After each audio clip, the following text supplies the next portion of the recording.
हालसम्मको अनुसन्धानले लिच्छवी कालीन इतिहासमा राजा मानदेवको महत्वपूर्ण स्थान रहेको पत्ता लागेको छ।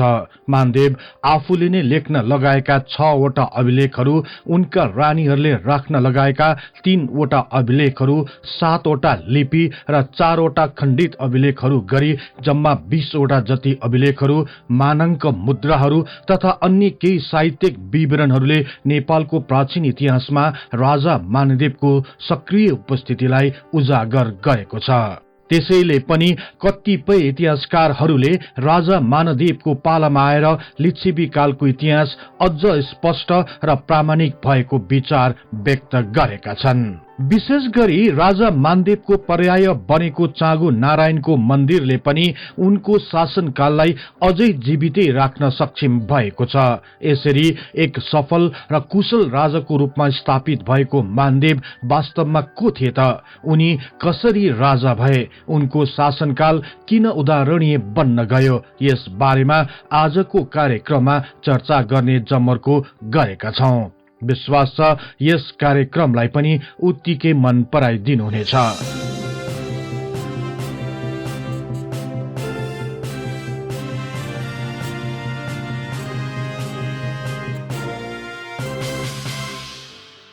लिच्छवी कालीन इतिहास अझै पनि पूर्ण र स्पष्ट हुन सकेको छैन। प्राप्त केही अभिलेखहरूबाट नै यसको अध्ययनको थालनी भए तापनि अझै गहन खोज र अनुसन्धानको भने खाँचो रहेको छ। इतिहासकार राजा राम सुवेदीका अनुसार लिच्छवीहरूका मूल पुरुष सुपुष्पको जन्म पाटलिपुत्र भन्ने ठाउँमा भएको र उनीका वंशज जयदेव नेपालमा लिच्छवीको जग बसाल्ने प्रथम व्यक्ति भएको भनी उल्लेख गरेका छन्। इतिहासमा जय वर्माको नामले चिनिएका व्यक्ति जयदेव नै भएको प्रमाणित गरेका छन्। उनका अनुसार जयदेवले नै किरातीहरूलाई लखेटेर नेपालमा लिच्छवी वंश सुरु गरेका थिए। जयदेव पछि 12 जना राजाहरू भए तापनि उनीहरूको बारेमा त्यति धेरै जानकारीहरू प्राप्त भएका छैनन्। तर लिच्छवी कालीन राजा मानदेवको राज्यकालका अभिलेखहरूमा लिच्छवी कालीन राजा वृषदेव थिए र उनीपछि क्रमशः शंकरदेव र धर्मदेवले नेपालमा शासन गरेका थिए भनी उल्लेख गरिएको छ। तर पनि सो अभिलेखहरूमा कुनै निश्चित तिथि मितिहरू भने तोकिएको छैन। इतिहासकारहरूका अनुसार राजा वृषदेव अत्यन्त शालीन स्वभावका बडो इमानदार र अनुशासित शासक थिए। चाँगु नारायणमा प्राप्त मानदेवको अभिलेखमा पनि राजा वृषदेव लडाई भिडाई कम गर्ने शान्तिप्रिय राजा थिए भनी उल्लेख गरिएको छ। त्यस्तै पशुपतिको अभिलेखमा पनि राजा वृषदेवलाई सुगत शासन पक्षपाती अर्थात बौद्ध धर्ममा झुकेका राजा भनी उल्लेख गरिएको छ। अन्य कतिपय वंशवालीहरूमा पनि राजा वृषदेव बौद्ध धर्मका अनुयायी थिए भनी जनाइएको छ। गुप्तहरूको हैकमबाट मुक्त पार्ने श्रेय वृषदेवलाई दिइएको छ। गोपाल वंशवालीमा राजा वृषदेवले नेपालमा 100 वर्ष शासन गरेका थिए भनी उल्लेख गरिएको छ। तर यस विषयमा अन्य अभिलेखहरू मौन रहेकाले पनि उनले कति वर्षसम्म राज्य गरे भन्ने सन्दर्भ अझै अन्यल नै रहेको छ। राजा वृषदेव पछि उनका जेठा छोरा शंकरदेव नेपालका राजा भए।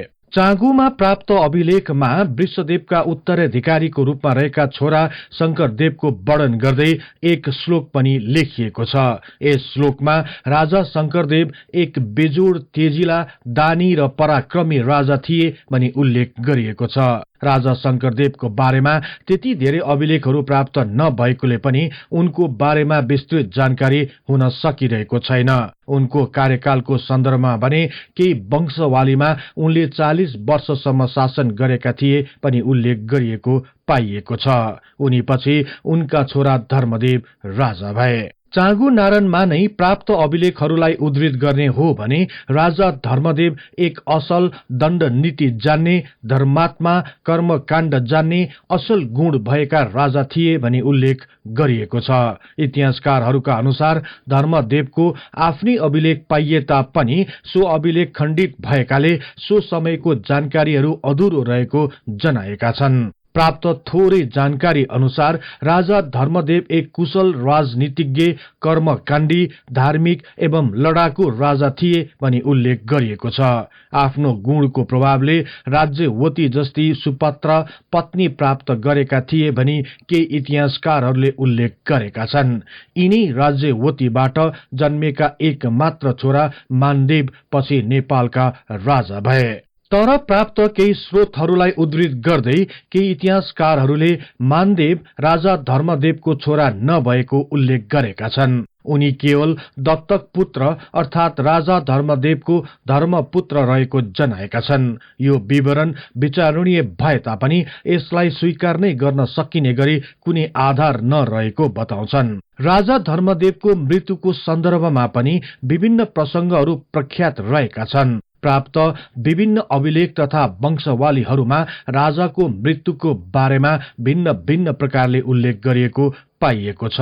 केही अभिलेखहरूका अनुसार राजा धर्मदेवको असामयिक निधन भएकाले उनी पछि राजा बनेका मानदेव सानै भएकाले केन्द्रीय शक्तिलाई कमजोर ठानेर पूर्व तथा पश्चिमका सामन्तहरूले अलग भई स्वतन्त्र हुने चेष्टा गरेका थिए। तर राजा मानदेवले दक्षिणी क्षेत्रहरूमा राज्य गरी बसेका आफ्ना मामासँग सैनिक सहयोग मागेका थिए। यही सैनिक सहयोगको कारण मानदेवले आफ्नो राज्यलाई टुक्रनबाट बचाएका थिए।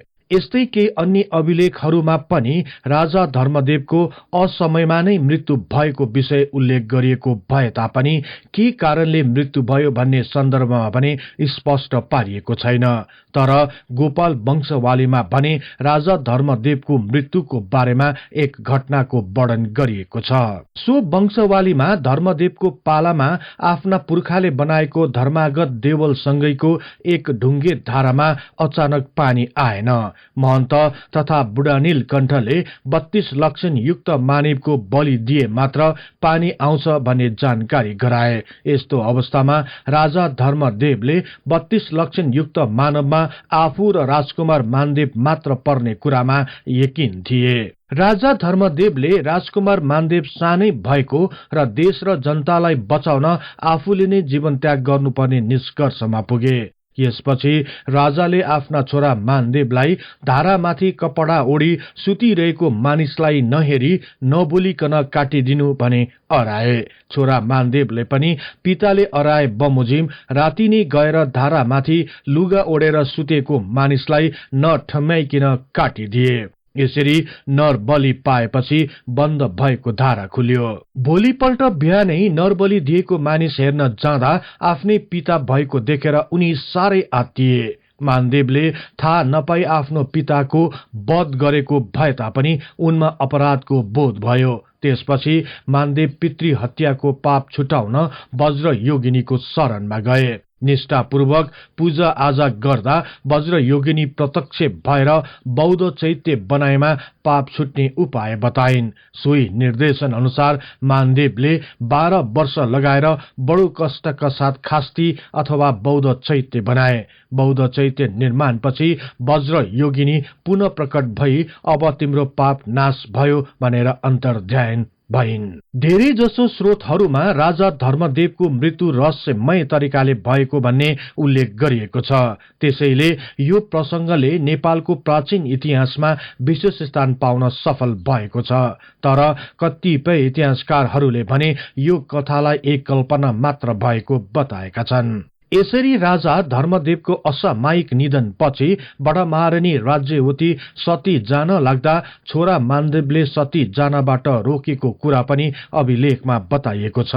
कतिपय प्रसंगमा मानदेवले आफ्नी आमालाई सती जानबाट रोकी चाँगु नारायण मन्दिर बनाउन लगाएर प्रायश्चित गरेको कुरा पनि उल्लेख गरिएको छ।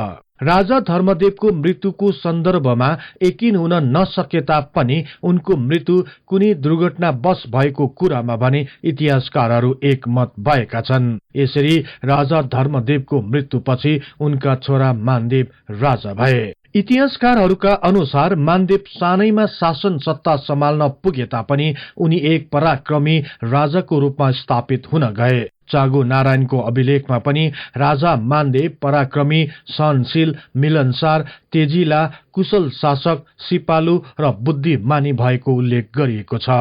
मानदेवको शासन सुरुवातका पूर्व र पश्चिमका सामन्तीहरूले अलग स्वतन्त्र राज्यको अभियानलाई तीव्र बनाए। यसलाई दबाउन राजा मानदेवले आफ्ना मामासँग सैन्य सहयोग लिई ती राज्यहरूलाई पुनः आफ्नो अधीनमा ल्याएको विषयलाई केही इतिहासकारहरूले उल्लेख गरेका छन्। इतिहासकारहरूका अनुसार पश्चिमी सामन्तीहरूलाई आफ्नो अधीनमा पारेपछि त्यहाँबाट लुटेर ल्याएको धनबाट राजा मानदेवले चाँगु नारायण मन्दिरको पुनर्निर्माण गराएका थिए भनी जनाएका छन्। यसरी मानदेवले आफ्नो पालामा नेपालमा एक छत्र राज गर्नुको साथै एक विशाल राज्य बनाउनमा पनि उत्तिकै सफल भएका थिए। राजा मानदेवको पालामा नेपालको सिमाना पूर्वमा कामरूप, पश्चिममा कुर्माञ्चल, दक्षिणमा भगीरथी, उत्तरमा हिमाल पारीसम्म पुर्याएका थिए। तर अन्य केही इतिहासकारहरूका अनुसार राजा मानदेवले आफ्नो देशभित्रकै सामन्तीहरूलाई बसमा ल्याएका तर राज्य विस्तार नगरेको भनी जनाएका छन्। राजा मानदेवका 3 जना रानीहरू थिए, जेठी भोगिनी, माइली छेम सुन्दरी र कान्छी गुणवती। रानी छेम सुन्दरीले लाजिमपाटमा एक भव्य शिव मन्दिर बनाएकी प्रमाण प्राप्त भएको छ। त्यस्तै अर्की रानी गुणवतीले पनि लाजिमपाटको टुकुचामा आफ्ना पिता किन्नर वर्माको पुण्यको लागि एक शिव मन्दिर बनाएको कुरा अभिलेखमा उल्लेख गरिएको छ। राजा मानदेवले नेपालको इतिहासमा सर्वप्रथम टकको प्रचलन सुरु गरेका थिए। विभिन्न 13 किसिमका रहेका तामाको टकलाई मानङ्क मुद्रा भनिन्थ्यो। त्यस्तै मानदेवले बनाएको मानगृह पनि सो समयको राजनीतिक महत्वको रूपमा लिइन्छ। राजा मानदेवले मानगृह बनाएको प्रमाण भेटिए तापनि सो भवन कहाँ निर्माण गरिएको थियो भन्ने विषय भने अझै अन्यल नै रहेको छ। केही इतिहासकारहरूले सो भवन आजको पाटन स्थित मंगल बजारमा रहेको जनाएका छन् भने केहीले काठमाडौँको मालीगाउँ अथवा हाडी गाउँमा नै निर्माण गरिएको बताएका छन्। राजा मानदेवले बनाएको मानगृह सो समयको राजाहरूको वासस्थल र प्रशासनको प्रमुख केन्द्र रहेको थियो। तर राजा अंशु वर्माले कैलाशकूट भवनको निर्माण गरेपछि भने मानगृहको महत्व कम हुँदै गयो। अन्ततः राजा नरेन्द्र देवले राजाहरूको वासस्थान र प्रशासनको मुख्य केन्द्र नै कैलाशकूट भवनमा सारेपछि भने मानगृह भवनको उपेक्षा हुन गयो। केही इतिहासकारहरूले राजा मानदेवको शासनकाल विक्रम सम्वत 521 देखि विक्रम सम्वत 562 सम्म रहेको थियो भनी जनाएका छन्। यो मितिलाई आधार मान्ने हो भने पनि राजा मानदेवले 41 वर्षसम्म राज्य गरेका थिए। तर अन्य केही स्रोतहरूमा राजा मानदेवले 100 वर्षसम्म शासन गरेको बताइएको छ भने केहीमा 80 वर्षसम्म राज्य गरेको उल्लेख गरेका छन्। तर उनको शासन अवधि 80 वर्षको हो या उनको उमेर 80 वर्षको थियो सो बारे भने यकिन हुन सकिरहेको छैन। केही अभिलेखहरूमा राजा मानदेवको मृत्युपछि स्वर्ग गए भनेर उल्लेख गरिएको छ। तर इतिहासकारहरूका अनुसार यसो लेख्नुको कारण राजा मानदेव प्रतिको सम्मान र श्रद्धालाई झल्काइएको हो भन्ने विचार व्यक्त गरेका छन्। तर उनको मृत्यु कसरी भयो भन्ने बारे त्यति स्पष्ट जानकारी भने प्राप्त हुन सकेको छैन। राजा मानदेवको मृत्युपछि उनका छोरा महीदेव नेपालका राजा भए।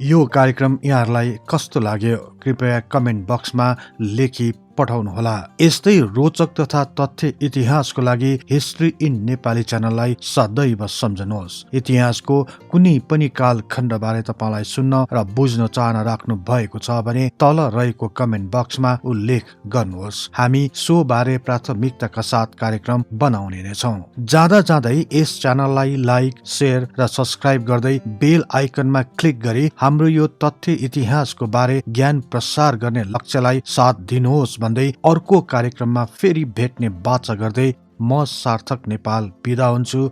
हवस् त, नमस्कार।